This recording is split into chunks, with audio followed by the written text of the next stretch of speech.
देखना सुनना पे। पिछली क्लास हम लोग देख लिए थे कि किस तरह से किसी नंबर को राउंड ऑफ करते हैं। राउंडिंग ऑफ हम लोग देखिए, किसी नंबर का राउंड ऑफ कैसे किया जाएगा। और हम लोग साथ ही साथ में देखे सिग्निफिकेंट फिगर्स के बारे में, ठीक है, कि सिग्निफिकेंट नंबर, सिग्निफिकेंट फिगर कैसे फाइंड कर रहे होते हैं किसी नंबर के करेस्पॉन्डिंग। ठीक, अच्छा, आज हम लोग एरर में आगे बढ़ेंगे। तुमको आज हम कुछ कुछ चीजें सिखाएंगे। जैसे क्या सिखाएंगे हम इस पूरे वीडियो में? हम तुमको टाइप ऑफ एरर के बारे में बताएंगे और यहाँ बताएंगे एक्यूरेट और प्रिसीजन के बारे में। कि जैसे कई बच्चों को कंफ्यूजन होता है कि एक्यूरेट जिसको बोलते हैं उसी को मोस्ट प्रिसाइज बोलते हैं। ऐसा नहीं है। एक्यूरेट और एक्यूरेट वर्ड जो होता है वो अलग हो सकता है, प्रिसाइज अलग हो सकता है। ठीक है, तो आज हम इस लेक्चर में टाइप ऑफ एरर कवर करेंगे, टाइप ऑफ एरर, और कवर करेंगे किसके बारे में? एक्यूरेसी और प्रिसीजन के बारे में। ठीक है, तो टाइप ऑफ एरर हम लोग पहले कवर करेंगे और फिर हम लोग कवर करेंगे किसको? एक्यूरेसी और प्रिसीजन को। ठीक है, तो ध्यान से देखना। चलो भाई, अब हम लोग स्टार्ट करते हैं। हम लोग पहले बात करते हैं एरर की, कि एरर आखिर होता क्या है। देखो, जो हम लोग पिछले लेक्चर में पढ़े ना वो बहुत बेसिक था, वो हम लोग एरर के चैप्टर में जगह जगह यूज करेंगे। ठीक है, तो पहले हम लोग बात करते हैं कि भाई एरर होता क्या है। ठीक है, एरर देखो एक्चुअली में एक ऐसा बेसिक टॉपिक है जो हर जगह होता है। जैसे अगर मान लो कोई प्रैक्टिकल कर रहे हैं तो बहुत तरीके का एरर हो सकता है। ठीक है, तो पहले हम लोग एरर को डिफाइन कर रहे हैं कि एरर क्या चीज है। एरर जो है ना, ये बेसिकली डिफरेंस है। ठीक है, देखो इसको अगर हम बहुत नॉर्मल लैंग्वेज में बोले तो हम ये बोलेंगे कि ये है difference between true value and experimental value.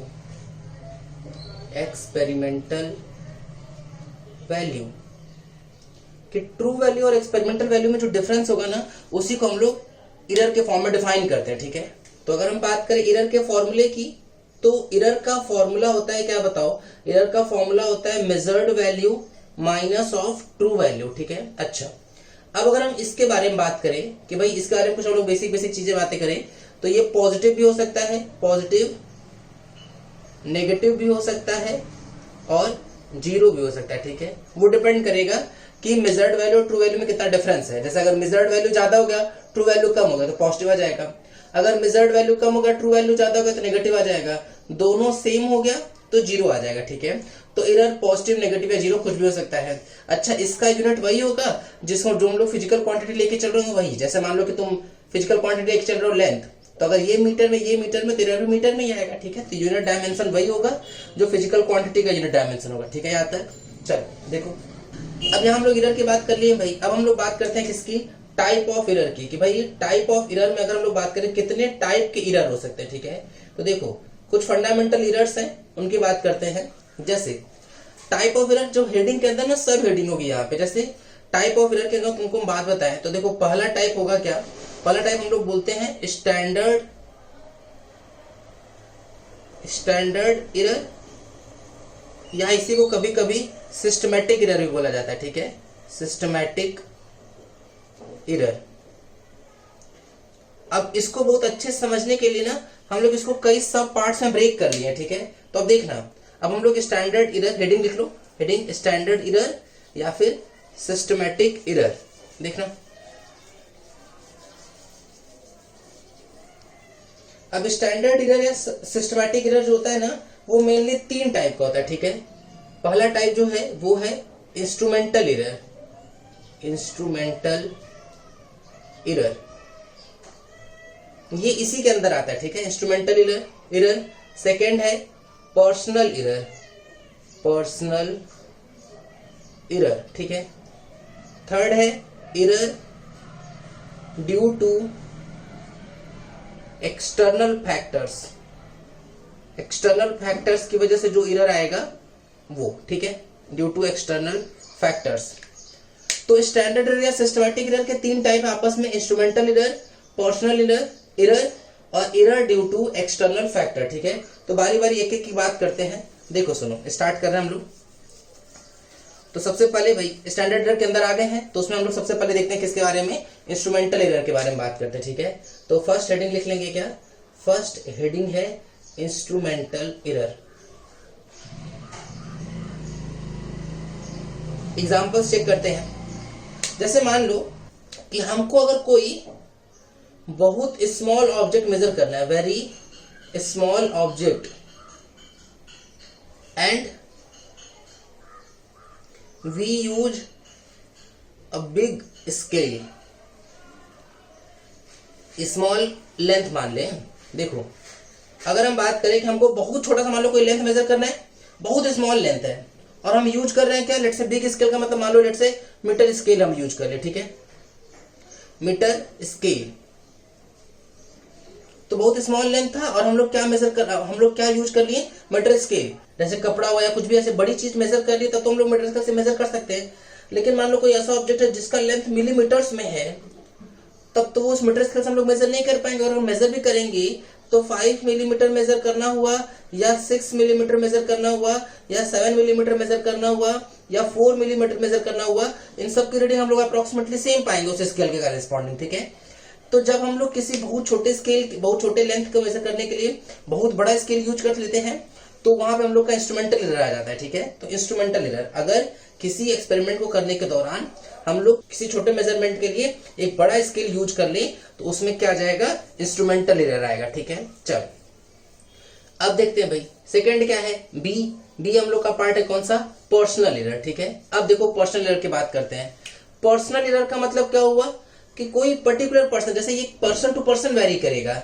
जैसे मान लो तुमसे बोले कि भाई हमारे पास एक मीटर स्केल है, सुनना ध्यान से, एक मीटर स्केल ले लिया हम लोग। अब भाई इस मीटर स्केल पे ऐसे रीडिंग्स बनी हुई हैं, इस तरह से मान लो, इस तरह से ऐसे रीडिंग्स बनी हुई हैं, सब ब्लॉक्स ऑक्स बने हुए हैं इस तरह से। अब हमारे पास कोई मान लेते लेट से एक ऑब्जेक्ट है इस तरह से कुछ ऐसे, ये हमारा ऑब्जेक्ट हो गया, ये है ऑब्जेक्ट, ठीक।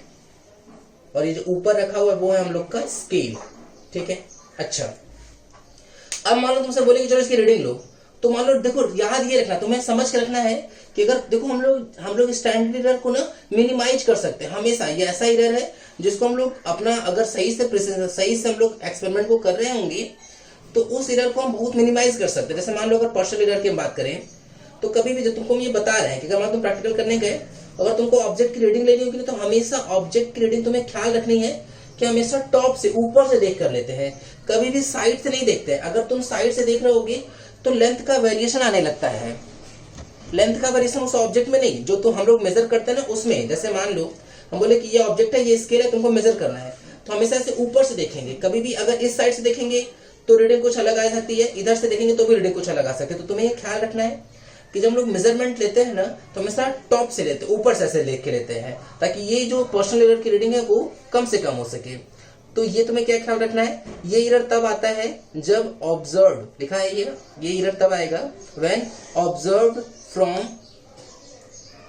लेफ्ट और राइट साइड। जब अगर गलत साइड से देखना शुरू कर दोगे तो इस तरह का एरर आने के चांसेस बढ़ जाते हैं, ठीक है। तो personal error observe from left और राइट साइड अराइजेज, ऐसे लिख लेते हैं इसको, अराइजेज व्हेन, ये तब अराइज होगा जब लेफ्ट या राइट साइड से हम उसको ऑब्जर्व करना शुरू करेंगे, ठीक है। चलो भाई ये हम लोग किसकी बात कर लिए, ये हम लोग बात कर लिए पर्सनल एरर की, ठीक है। अब लास्ट हम लोग देखेंगे किसके बारे में, कि error due to external agent. External agent का मतलब कि एटमॉस्फेयर। बेसिकली ये बात तब है जब एटमॉस्फेयर का इफेक्ट आने लगता है, ठीक है। एरर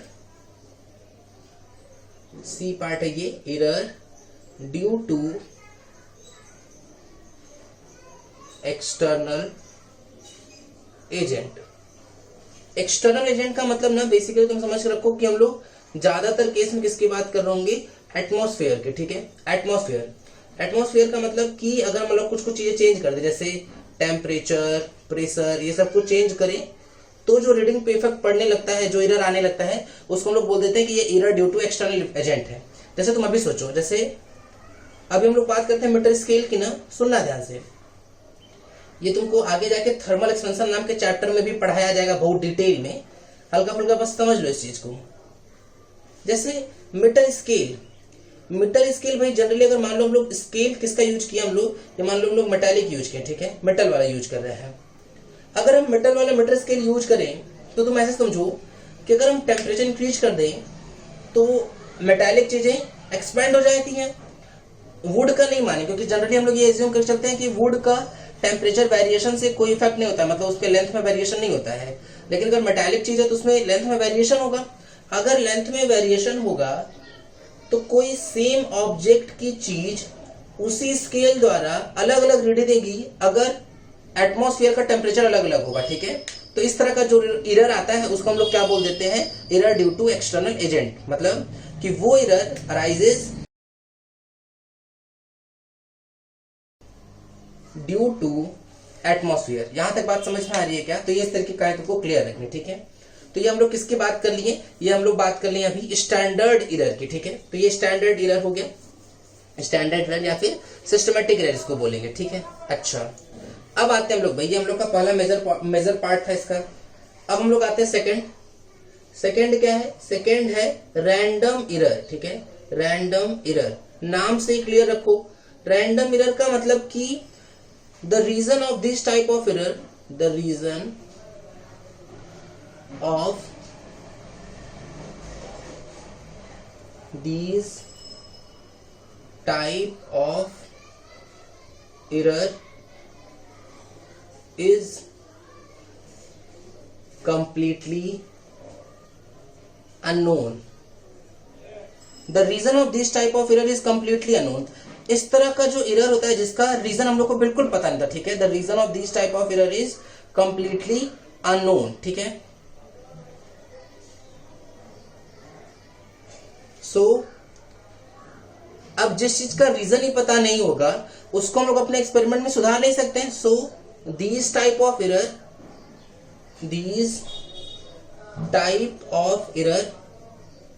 कैन नॉट बी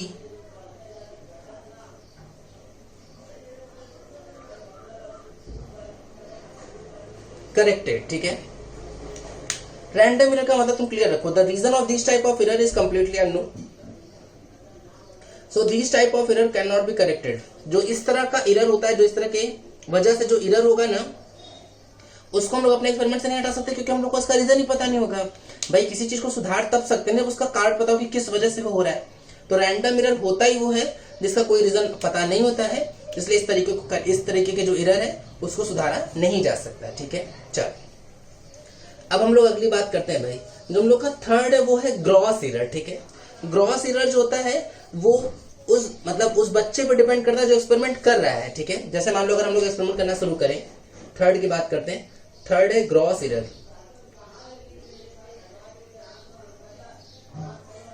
अब सुनना भाई, ग्रॉस एरर जो होता है ना, ये पर्सन टू पर्सन वेरी करता है, पर्सन टू पर्सन वेरी, ठीक है। ये पर्सन टू पर्सन वेरी करेगा कि अगर मान लो कोई एक ऐसा बच्चा है जो बहुत प्रिसाइजली किसी चीज को कर रहा है, बहुत अच्छे से कर रहा है उस एक्सपेरिमेंट को, तो उसके केस में ग्रॉस एरर आने के बहुत कम चांस होंगे। लेकिन अगर कोई बहुत रैंडमली उस एक्सपेरिमेंट को देख रहा है, कर रहा है, तो उसके रीडिंग्स में एरर आने के चांसेस बढ़ जाएंगे, ठीक है। तो इसके कुछ रीजन है। पहला कि अगर मान लो फर्स्ट है, if we neglect all type of error, ठीक है। मान लो वो किसी एरर पे ध्यान ही नहीं दे रहा है, तब तो पक्के से बहुत सारी गलतियां कर देगा, ठीक है। If we neglect all type of error. Second क्या बात है भाई, सेकंड है if reading is wrongly taken. अगर मान लो वो देखा और सही से रीडिंग ही नहीं ले रहा है, if reading is wrongly taken, गलत तरीके से रीडिंग ले रहा है। जैसे मान लो कि आया 15.6, लेकिन उसको देखने में लगा कि वो 15.7 है और बहुत ध्यान नहीं दे रहा उस चीज पर, तो वो गलत रीडिंग यूज कर लेगा, ठीक है। अच्छा, थर्ड एक और रीजन हो सकता है इस तरह के एरर के टाइप में, if reading is wrongly written. मान लो वो रीडिंग को लिया तो सही, गलत लिख दिया। जैसे मान लो था कि भाई 15.6 लेना था और वो सही से रीडिंग ले लिया, लेकिन जब कॉपी में लिखने लगा तो 15.8 लिख दिया, ध्यान नहीं दे रहा इस चीज पर, ठीक है। तो इस तरीके के जो एरर्स आते हैं उनको हम लोग क्या बोल देते हैं, ग्रॉस एरर, ठीक है। तो gross error person to person vary करा, तुमको भी समझ में भी आ रहा होगा कि कोई अगर बहुत अच्छे से एक्सपेरिमेंट कर रहा है तो वो इन सब चीजों को एरर को एकदम आराम से नेग्लेक्ट करता जाएगा, लेकिन अगर कोई पर्सन जो है वो एकदम ध्यान नहीं दे रहा इस चीजों पर, वो एरर को नेग्लेक्ट कर दिया, गलत रीडिंग ले लिया, जो गलती से रीडिंग लिया उसको भी गलत लिख दिया, तो ये सब के एरर जो आते हैं वो किस में काउंट होंगे, ग्रॉस एरर में काउंट होंगे, ठीक है। यहाँ तक चलो अब आगे देखते हैं भाई। अब देखना सुनना सब। अब यहाँ से ना कैलकुलेशन वाला पोर्शन स्टार्ट होगा, ठीक है। ये थ्योरेटिकली की मतलब बोर्ड के से बहुत इंपॉर्टेंट था, अगर मान लो टाइप ऑफ एरर वगैरह पूछ लेते तो। अब नेक्स्ट है हम लोगों का क्या, नेक्स्ट है एब्सोल्यूट एरर।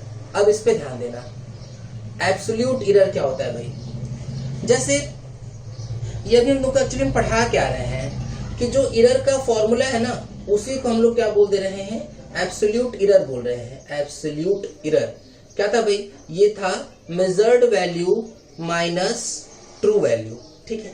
अच्छा, अभी हम तुमको बताया था कि भाई एरर पॉजिटिव हो सकता है और एरर नेगेटिव भी हो सकता है, ठीक है। अब ये डिपेंड कर रहा होता है भाई ट्रू वैल्यू क्या होगी, मेजर्ड वैल्यू क्या होगी। इन सब पे एक छोटा सा हम तुमको एग्जांपल दे रहे हैं, पहले समझने के तौर पे बात करते हैं, ठीक है।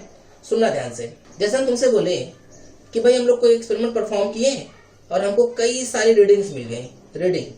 रीडिंग क्या मिली, लेट से मान लो A1, A2, A3 और लेट से A4 मिल गया, ठीक है। मान लो 4 रीडिंग को लिया गया एंड A4, ठीक।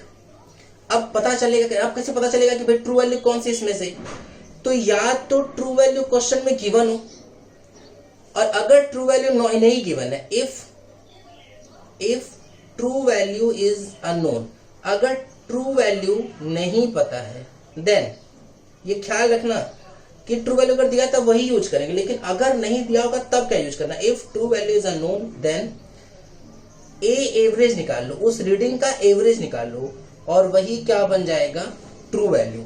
जैसे एवरेज क्या है भाई, एवरेज हम लोग को पता है कि जितनी भी रीडिंग होगी उन सबका सम और डिवाइडेड बाय उनका नंबर। तो 4 रीडिंग्स हैं तो डिवाइडेड बाय 4, तो यही किसका काम कर जाएगा, ट्रू वैल्यू का, ठीक है। अब जैसे हम तुमसे बोले कि अब चलो बताओ पहले वाले में एरर, तो क्या लिख लेंगे, A1 माइनस ट्रू वैल्यू। हम बोले दूसरे वाले में एरर, तो A2 माइनस ट्रू वैल्यू, फिर A3 माइनस ट्रू वैल्यू, फिर A4 माइनस ट्रू वैल्यू। ये बात समझ में आ रही है। तो वहां से हम लोग को क्या मिल जाएगा, ये एब्सोल्यूट एरर मिलेगा। यहां तक बात क्लियर है क्या। चलो अब देखना नेक्स्ट।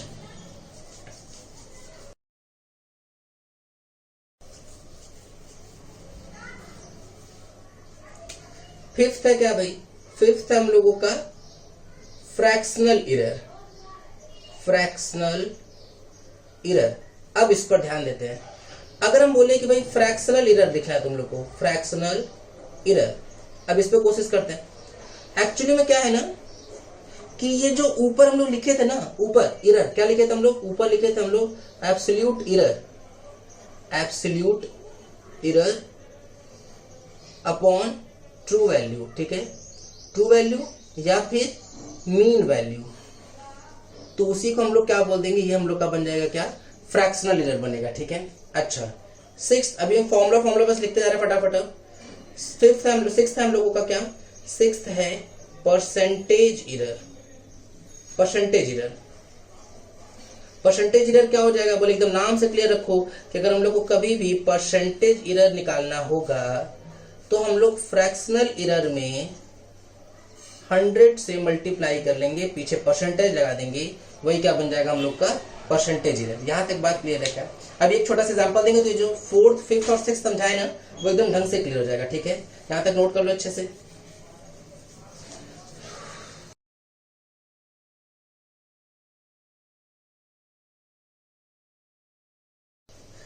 चलो देखो, अब एक छोटे से क्वेश्चन से देना ताकि हम लोग पिछला जो 3 एरर पढ़े ना उनको जस्टिफाई हम लोग कर सकें। देखो समझो कि मान लेते हैं किसी लेंथ के करेस्पॉन्डिंग 3 रीडिंग ली गई, ठीक है, 3 रीडिंग। अच्छा, इन 3 रीडिंग्स की वैल्यू है 9.7 सेंटीमीटर, 10.1 सेंटीमीटर और 10.2 सेंटीमीटर। सही यहां तक। अच्छा, अब हम लोगों से बोला क्या जा रहा है, लेंथ के 3 रीडिंग ले ली गई है, तो हम लोग से सबसे पहले पूछा जा रहा है कि भाई हम लोगों को बताना है कि हर रीडिंग में कितना एरर होगा, ठीक है, एरर। सेकंड पूछा जा रहा है एब्सोल्यूट एरर, एब्सोल्यूट एरर। फिर हम लोगों से पूछा जा रहा है, थर्ड है मीन एब्सोल्यूट एरर, ठीक है। ये बहुत इंपॉर्टेंट रहेगा, मीन एब्सोल्यूट एरर। ये हम तुमको क्वेश्चन से ही सिखाना चाह रहे थे, इसलिए हम तुमको वहां हेडिंग में नहीं इसको बताया, ठीक है, मीन एब्सोल्यूट एरर। फोर्थ हम लोगों से पूछा जा रहा है कि बताना है भाई फ्रैक्शनल एरर कितना होगा, फ्रैक्शनल एरर। और फिफ्थ है हम लोगों का क्या, परसेंटेज एरर, ठीक है। Percentage error. ठीक है, चलो वीडियो रोक लो, 5 मिनट लो, क्वेश्चन ट्राई करो। अच्छा, क्वेश्चन ट्राई करने से पहले एक बार ध्यान से सुन लो अच्छे से कि भाई अगर हम लोग मीन एब्सोल्यूट एरर की बात करें तो एब्सोल्यूट एरर निकाल लेना, तीनों में एरर आएगा ना, वो जो 3 एरर होंगे ना उनका मीन ले लेंगे तो हम लोग को क्या मिल जाएगा, मीन एब्सोल्यूट एरर। ठीक है, तो 5 मिनट ले वीडियो रोक के क्वेश्चन ट्राई कर लो। कर लिए क्या ट्राई, देखना सुनना भाई। 3 रीडिंग दिया गया हम लोग को, ट्रू वैल्यू कहीं दिया ही नहीं गया है, तो इसका मतलब कि हम लोगों को लेंथ का एवरेज निकालना होगा और वही हम लोग का किसका काम करेगा, ट्रू वैल्यू का। ठीक है, चलो ऐड करेंगे भाई, तो क्या लिख लेंगे 9.7 प्लस 10.1 प्लस 10.2 होल अपॉन 3। सही क्या यहाँ तक? अच्छा, 10 और ये 30 अपॉन 3 कितना आ जाएगा, 10 सेंटीमीटर। ठीक है, तो इसको हम लोग लिख सकते हैं कितना, जो ट्रू वैल्यू आ जाएगी वो कितना आ जाएगी, 10.0 सेंटीमीटर। सही यहाँ तक? अच्छा, अब ध्यान देना भाई, अब हम लोगों से पूछा जा रहा है कि भाई चलो एरर के बारे में बताओ। एरर निकाल लेंगे, तो हम सबका एरर निकालो, चाहे एब्सोल्यूट एरर निकालो, दोनों एक ही बात है। तो हम लोग किसी एक करेस्पॉन्डिंग चलते हैं। एब्सोल्यूट एरर देखो, अगर हर रीडिंग का हम लोग एब्सोल्यूट एरर देखें, एब्सोल्यूट एरर 1, एब्सोल्यूट एरर क्या था भाई बताओ? एब्सोल्यूट एरर जो था वो था measured value minus true value, तो वो कितना आ गया 9.7 माइनस 10.0, मतलब कितना आ गया 0.3 सेंटीमीटर माइनस में। ठीक है, अच्छा, ऐसे ही हम लोग एब्सोल्यूट एरर अगर 2 निकालेंगे तो दिस माइनस ट्रू वैल्यू मतलब 10.1 माइनस 10.0, मतलब कितना आ जाएगा पॉजिटिव में 0.1 सेंटीमीटर। फिर हम लोग पूछा जाएगा एब्सोल्यूट एरर 3, तो कितना आ जाएगा 10.2 माइनस 10.0। ठीक है, 10.2 माइनस 10.0, अगर हम लोग इसके करेस्पॉन्डिंग चलेंगे तो कितना आ जाएगा 0.2 सेंटीमीटर आ जाएगा। ठीक है, अच्छा, अब देखो सुनना ध्यान से, अब यहां से इंपॉर्टेंट बात चलेगी भाई। देखो अब हम लोगों से पूछा जा रहा है कि चलो बताओ भाई absolute error, mean absolute error कितना होगा। अब सोचो तुम ध्यान से, अगर हम लोग mean absolute error, fractional error और परसेंटेज एरर की बात करेंगे। ठीक है, देखना, अगर हम बोले कि चलो मीन एब्सोल्यूट एरर के बारे में सोचते हैं, मीन एब्सोल्यूट एरर, देखो तो भाई मीन एब्सोल्यूट एरर क्या चीज होता है, पहले हम लोग उस पर समझते हैं एक बार। देखो, अगर हम बोले कि भाई लिखो 0.3 प्लस 0.1 प्लस 0.2 होल अपॉन 3, तो जो मीन एब्सोल्यूट एरर आया वो 0 आ गया कि नहीं? इसका मतलब ये हुआ कि क्या एरर 0 है क्या? नहीं, 0 तो नहीं है। बस तुमको ये बता रहे हैं कि ये ट्रू वैल्यू से देखो एक बार नेगेटिव आया और 2 बार पॉजिटिव आया, वो अगर इस तरह से तुम लिखे तब तो मीन एब्सोल्यूट 0 आ जाएगा कि नहीं? इसलिए तुमको क्या ख्याल रखना है कि जब भी हम लोग मीन एब्सोल्यूट एरर लिख रहे होंगे ना, तो हम लोग एवरेज तो लेते हैं, लेकिन किसका एवरेज लेते हैं तो ख्याल रखना है कि हमेशा mod of delta A divided by N करते हैं। ठीक है, कि कितना एरर है उसकी मॉड वैल्यू से मतलब रखेंगे। ठीक है, पॉजिटिव नेगेटिव से मतलब नहीं रखेंगे हम लोग। अगर पॉजिटिव है तो पॉजिटिव निकल जाएगा मॉड से बाहर, और अगर नेगेटिव है तो वो उसको पॉजिटिव बना देगा। अगर तुमको मॉड क्लियर नहीं तो तुमको बता दे, जैसे मान लो लिखा हुआ है -3, तो ये 3 हो जाएगा, लेकिन अगर 3 होता तो मॉड से बाहर आके वो 3 ही रहेगा। तो मॉड एक ऐसा फंक्शन है ना जिसके थ्रू पॉजिटिव नंबर तो पॉजिटिव रहता है, लेकिन कोई नेगेटिव नंबर पॉजिटिव बन जाता है। ठीक है, तो ये हम लोग को इसका यूज करना है। ठीक, चलो दिमाग लगाते हैं आप भाई। देखो ये नेगेटिव है तो क्या बन जाएगा पॉजिटिव 0.3 प्लस ये पॉजिटिव है तो पॉजिटिव रहेगा प्लस 0.2 ऐसा पॉजिटिव है डिवाइडेड बाई कितना है तो 3, कितना आ जाएगा ये 0.6 आ रहा है क्या डिवाइडेड बाई 3, तो कितना आ जाएगा मीन एब्सोल्यूट एरर 0.2 आएगा। ठीक है, अच्छा, अब बोला जाएगा फ्रैक्शनल एरर।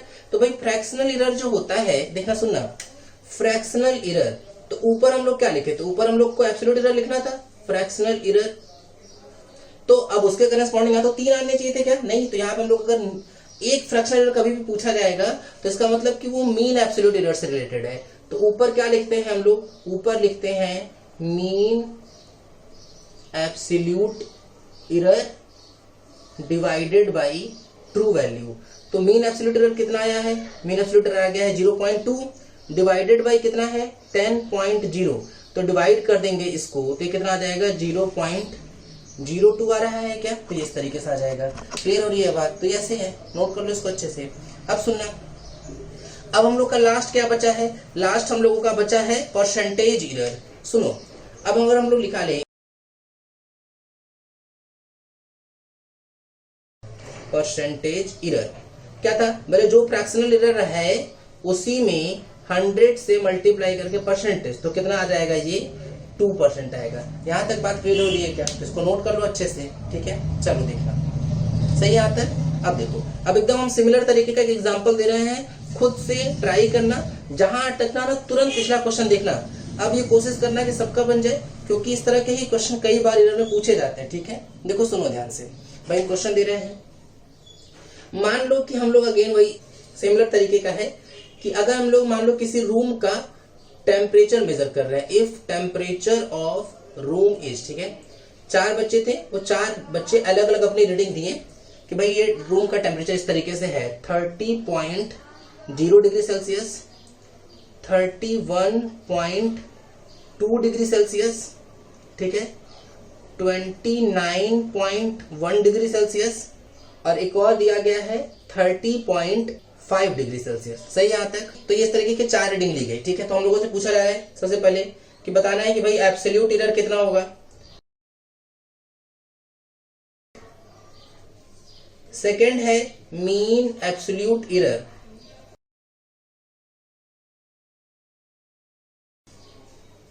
थर्ड है फ्रैक्शनल एरर,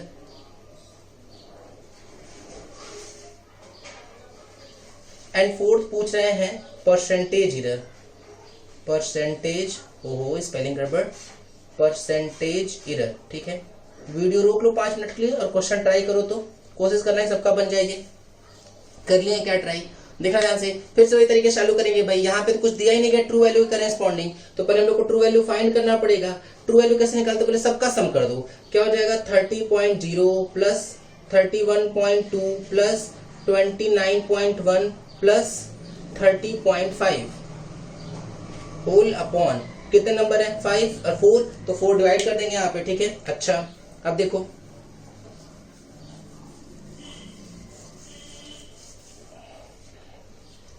कितना आ रहा है भाई, ये ऐड करने पे इसको एक बार ऐड कर लिया जाए, 5 1 2 और 0, तो कितना आ जाएगा ये 8। फिर इसके करेस्पॉन्डिंग चलेंगे अगर, तो यहाँ पे ये 0 आ रहा है क्या ये, और ये कितना जा रहा है, तो ये 120.8 अपॉन 4 डिवाइड करेंगे तो ये 30.2 डिग्री सेल्सियस आ गया क्या, ये यहाँ तक सही है। अच्छा अब देखना सुनना, भाई ये हम लोग का आ चुका है, तो अगर हम लोग एब्सोल्यूट एरर फाइंड करने की कोशिश करें तो हमारे पास सबके करेस्पॉन्डिंग 4 अलग अलग एरर आ जाएंगे। तो अब हम लोग एब्सोल्यूट एरर लिखते हैं, ठीक है। एब्सोल्यूट एरर 1, अगर एब्सोल्यूट एरर 1 लेके चले तो क्या आ जाएगा, measured value minus true value, तो मेजर्ड वैल्यू कितनी थी 30.0 माइनस 30.2, तो कितना आ जाएगा ये माइनस ऑफ 0.2, ठीक है। अगर एब्सोल्यूट एरर 2 देखें तो दिस माइनस दिस कर लेंगे तो कितना आ जाएगा 1.0, ठीक है, डिग्री सेल्सियस, डिग्री सेल्सियस। फिर ऐसे ही एब्सोल्यूट एरर 3 अगर हम लोग कैलकुलेट करें तो 29.1 में से 30.2 माइनस कर लेंगे तो कितना आ जाएगा, माइनस में 1.1 डिग्री सेल्सियस आ रहा है क्या, ये सही आता है। अच्छा फिर ऐसे ही अगर हम लोग एब्सोल्यूट एरर अगर 4th कैलकुलेट करें, एब्सोल्यूट एरर 4, तो दिस माइनस दिस कर लेंगे तो आ जाएगा प्लस ऑफ 0.3 डिग्री सेल्सियस। यहां तक सही है क्या सब कुछ। चल अब देखो, अब हम लोग को क्या निकालना पड़ेगा, अब हम निकाल लेते हैं मीन एब्सोल्यूट एरर, ठीक है। तो हम लोग का ये सेकंड पोर्शन था मीन एब्सोल्यूट एरर। अब उस पर बात करते हैं भाई, तो क्या हो जाएगा, इन सबका सम करना पड़ेगा, लेकिन मॉड लगा के, तो 0.2 plus 1.0 plus 1.1 plus 0.3 whole upon 4 आएगा क्या ये। अब इनको हम लोग ऐड कर लेते हैं, तो यहां अगर हम इसको ऐड कर लेते तो कितना आ जाएगा 6, फिर कितना आ रहा है 2.6 अपॉन 4 आ जाएगा क्या, यहाँ तक बात क्लियर हो रही है क्या। चलो अब 2.6 अपॉन 4 इसको कटपिट कर लेंगे तो आ जाएगा 0.65, यहाँ तक सही है। तो ये हम लोग का क्या आ गया, मीन एब्सोल्यूट एरर आ गया। क्लियर हो रही है कहानी। चलो अब ध्यान देते हैं आगे भाई, ये मीन एब्सोल्यूट एरर हो गया। अब नेक्स्ट हम लोगों से क्या पूछा जा रहा है, नेक्स्ट हम लोगों से पूछा जा रहा है फ्रैक्शनल एरर के बारे में, कि भाई फ्रैक्शनल एरर कैसे कैलकुलेट करेंगे। अब देखो सुनो ध्यान से भाई, हम बोले कि चलो फ्रैक्शनल एरर के बारे में सोचते हैं, तो फ्रैक्शनल एरर का जो फॉर्मूला है वो हम लोग यूज कर लेते हैं। क्या फॉर्मूला था, बोले मीन एब्सोल्यूट एरर तो फ्रैक्शनल एरर के लिए क्या करेंगे, मीन एब्सोल्यूट एरर कितना है बताओ, 0.65 अपॉन ट्रू वैल्यू। तो भाई ट्रू वैल्यू कितनी आई थी इसकी, 30.2 है क्या, ठीक है यहाँ तक। चलो देखना सुनना, अब हम लोग उसको डिवाइड कर लेंगे तो ये आ जाएगा कितना, लगभग 0.0215 के आसपास आ जाएगा, ठीक है। अच्छा अब हम लोग से क्या पूछा जा रहा है भाई, नेक्स्ट हम लोगों से पूछा जा रहा है परसेंटेज एरर के बारे में। तो ये परसेंटेज एरर तुम लोग को निकालने आता है अच्छे से, तो परसेंटेज एरर के करेस्पॉन्डिंग चलेंगे अगर, तो जो फ्रैक्शनल एरर उसमें 100 से मल्टीप्लाई कर लेंगे तो 0.0215 इंटू 100% के करेस्पॉन्डिंग चलेंगे, तो ये अप्रोक्सीमेट कितना आ जाएगा, यह आ जाएगा 21 नहीं, यह आ जाएगा कितना 2.15%। यहाँ तक बात समझ में आ रही है। तो देखो ये हम तुमको टाइप ऑफ एरर पढ़ा दिए कि कितने टाइप के एरर हो सकते हैं, किसको किसको करेक्ट कर सकते हैं, किसको किसको करेक्ट नहीं कर सकते हैं।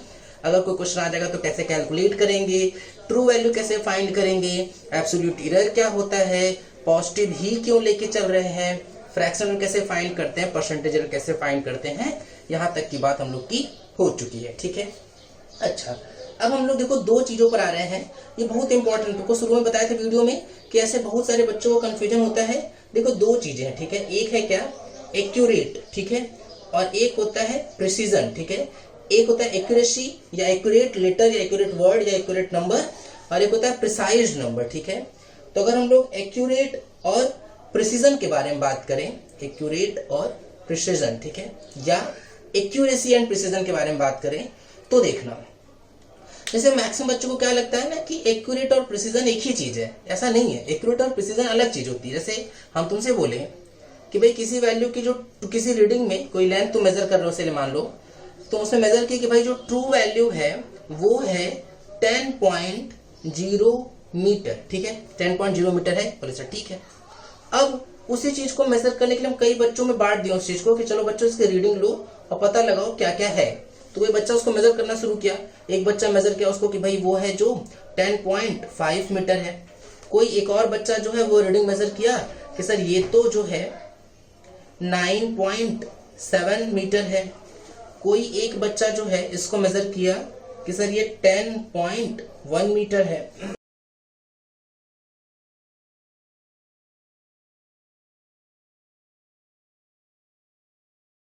रीडिंग फोर्थ, वो बताया कि सर इसकी रीडिंग जो है वो 10.8 मीटर है, ठीक है।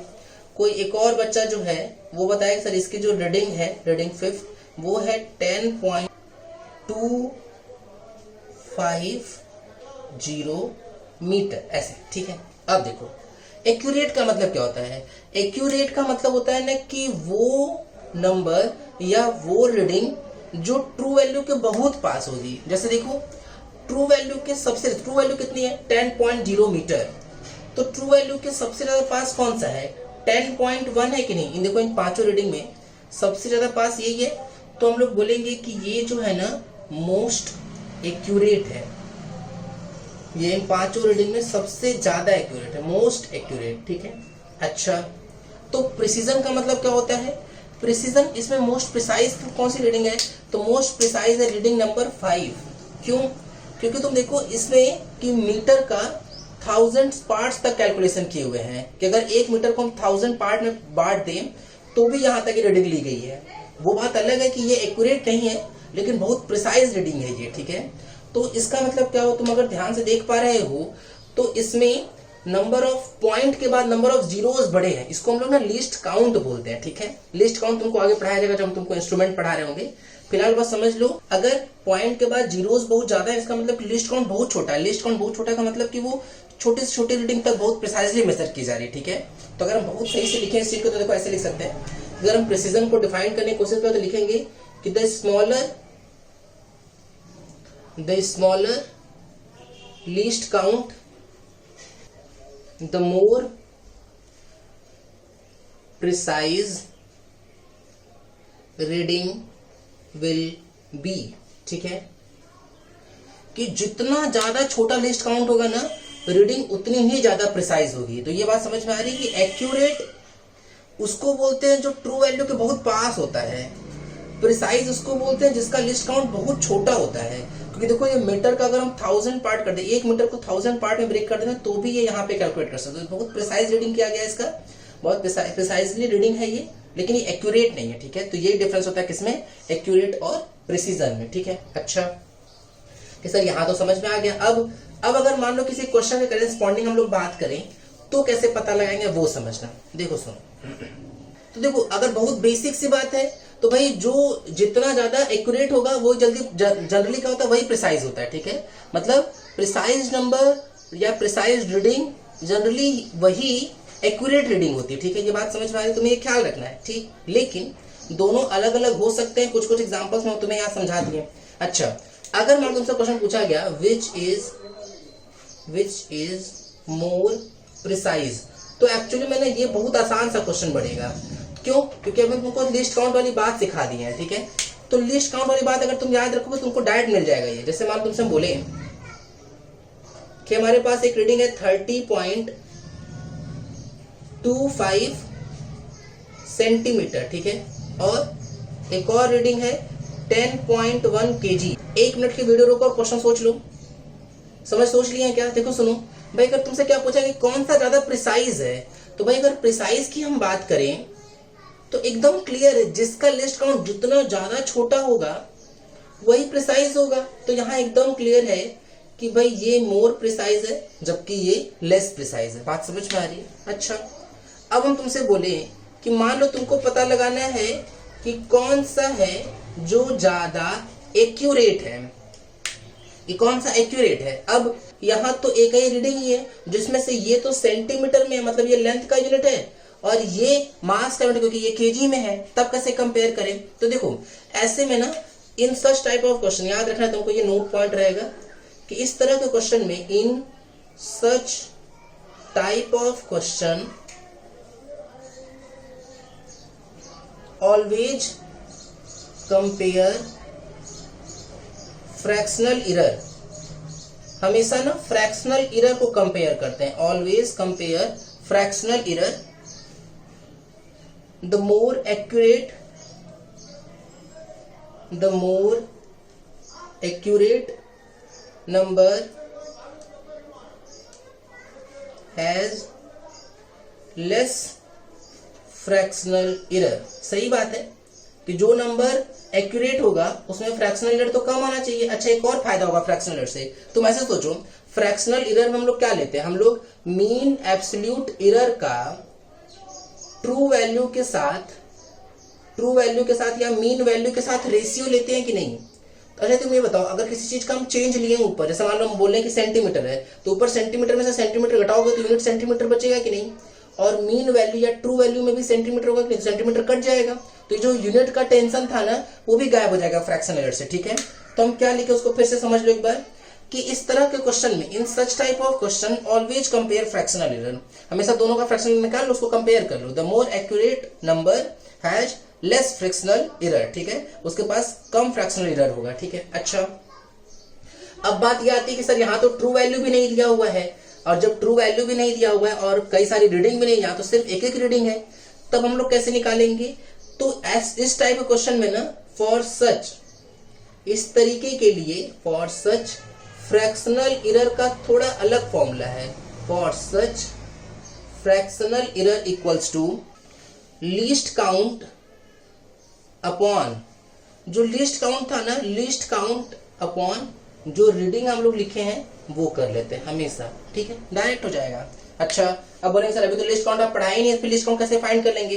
तो लिस्ट काउंट बहुत आसान है, तुम क्या करो ना, जीरो के बाद जो पॉइंट है ना उसके बाद नंबर्स को काउंट कर लो, और सबसे लास्ट वाले डिजिट पे 1 रख लेना, बाकी सब जगह 0 रख लेना। जैसे हम तुमसे बोले, एग्जांपल समझना अभी क्लियर हो जाएगा, बोले लिस्ट काउंट इसका लिखो, तो पॉइंट के बाद देखो कितने नंबर है, 2 नंबर है, तो लास्ट वाले पे 1 लिख लो, बाकी जो प्लेस उसकी जगह 0 लिख लो। जैसे यहाँ पर लिस्ट काउंट कितना आ जाएगा, यहाँ पे लिस्ट काउंट आ जाएगा 0.1, ठीक है। जैसे हम लोगों ने लिखा होता 10.057, तो अगर हम बोलते हैं कि इसका लिस्ट काउंट लिखो, तो इसका लिस्ट काउंट हो जाता है 0.001 हो जाता है। ये बात क्लियर हो रही है? तो इस तरीके से, ठीक है। चलो अब इसका निकालते हैं भाई। अगर हम लोग इसके लिए फ्रैक्शनल इरर लिखे तो देखना क्या जाएगा, बोले लिस्ट काउंट 0.01 अपॉन 30.25, इसकी वैल्यू कितनी आ रही है, आ जाएगा 0.00033 के आसपास, ठीक है। अच्छा अगर हम लोग इस केस में फ्रैक्शनल एरर कैलकुलेट करने की कोशिश करें तो यहाँ पे आ रहा है कितना 0.1 अपॉन ये कितना आ रहा है 10.1 आ रहा है। तो अगर हम लोग इसको देखें तो ये आ जाएगा 0.0099, ठीक है। तो ये अप्रोक्सीमेटली कितना आ गया 0.01 आ गया। तो ये बहुत कम है। तो बोले यहाँ फ्रैक्शनल एरर की बहुत कम वैल्यू है, यही प्रिसाइज नंबर आया था कि नहीं। और तुम देखो यही मोस्ट एक्यूरेट भी आ गया कि नहीं। तो देखो हम तुमको यही कह रहे थे कि जनरली बच्चे इसलिए कंफ्यूज होते हैं क्योंकि जो मोर प्रिसाइज नंबर होता है ना वही मोर एक्यूरेट भी आ जाता है, लेकिन इसका ये बिल्कुल मतलब नहीं है कि एक्यूरेट और प्रिसाइज एक ही नंबर हो सकते हैं। अगर कुछ सिचुएशन बदली तो एक्यूरेट और प्रिसाइज जो नंबर हो सकते हैं वो अलग अलग भी हो सकते हैं। क्लियर है ये बात? तो यहाँ तक नोट कर लो। आज के लिए बस इतना ही, ठीक है। Thank you.